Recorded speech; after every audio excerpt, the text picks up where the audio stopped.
पहला क्वेश्चन है कि यूपीएससी का एग्जाम है, वो हम उसकी तैयारी कैसे शुरू करें। मतलब एक आम इंसान है जिसको लग रहा है यार मुझे यूपीएससी क्रैक करना है, मुझे आईएएस बनना है।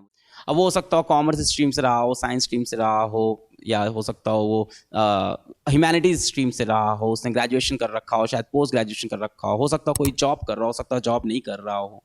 तो उसको क्या पहले से आना चाहिए, क्या चीज़ उसकी पढ़ी हुई हो पहले से, या कुछ नहीं पढ़े होना है, क्या उसको पहले से मैथ्स आनी चाहिए, क्या उसको पहले से उसको हिस्ट्री, उसकी हम लोग को ऐसा लगता है नॉर्मल इंसान को कि यार हिस्ट्री बहुत पूछी जाती है, पेपर पढ़ना चाहिए, करंट अफेयर पता होना चाहिए तभी यूपीएससी। तो एज अ बिगनर कैसे स्टार्ट करें, मेरा क्वेश्चन है हमारे रिस्पेक्टेड कपिल सर से कि सर एज अ बिगनर जिसको कुछ भी नहीं पता वो यूपीएससी की तैयारी कैसे शुरू करें।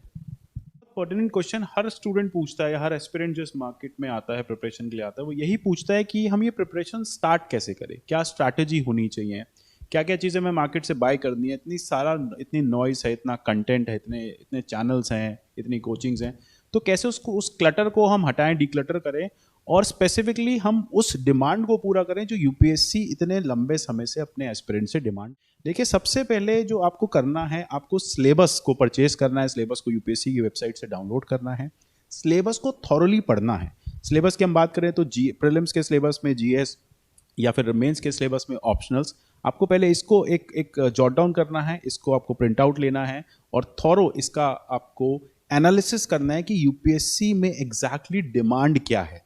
क्या यूपीएससी में इकोनॉमिक्स है या इंडियन इकोनॉमी है, क्या यूपीएससी में पॉलिटी है या पॉलिटिक्स है। जब आप ये कर पाएंगे तो आप पहले तो ये समझ पाएंगे कि आपको किस जर्नी पे, किस पाथ पे जाना है, मतलब किस तरफ जाना है। जब आप इसको डिमार्केट कर लेंगे फिर आप आएंगे एनसीईआरटीज पे। अब एनसीईआरटी को लेके भी एक बड़ा मिथ है स्टूडेंट्स में कि क्या क्लास 6 से सारी एनसीईआरटी पढ़ लीजिए। अब बच्चे चले जाते हैं एनसीईआरटीज पूरी पाइल अप करके खरीद लाते हैं, कभी नहीं पढ़ते हैं। तो यहाँ पे मैं कहूँगा कि थोड़ा सा स्ट्रेटेजाइज करना नेसेसरी है।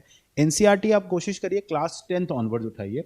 इनफैक्ट स्पेसिफिकली अगर आप क्लास 11th और 12th की उठाते हैं तो चीज़ें आपके लिए बेटर है।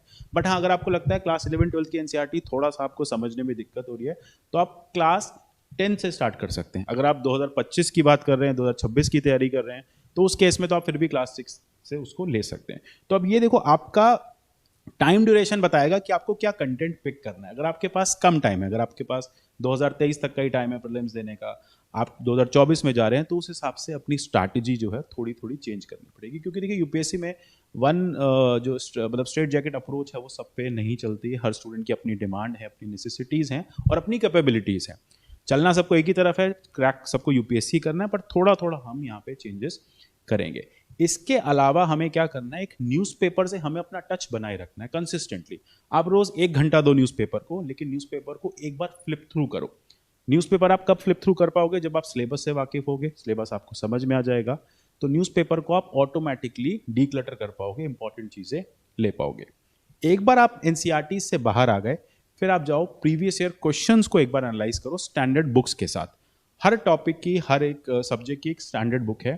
एक बात ध्यान रखना है कि एक ही सोर्स उठाना है, one source and multiple revisions and multiple readings ही आपको यूपीएससी क्रैक कराएगा। ऐसा नहीं कि आपने पॉलिटी की 5 बुक खरीद ली, मैंने डीडी बसु भी पढ़ लिया, मैंने लक्ष्मीकांत भी पढ़ लिया, समझ में मुझे कुछ नहीं आया, क्योंकि मैंने 4 बुक को एक बार पढ़ा। रादर देन आप एक स्टैंडर्ड बुक उठाओ और उसे एक स्टैंडर्ड सोर्स को आप मल्टीपल टाइम्स पढ़ो। जब स्टैंडर्ड सोर्स पढ़ लोगे तो पीवाईक्यूज को एनालाइज करो और उसके बाद एक अच्छी टेस्ट सीरीज को आप ज्वाइन करो।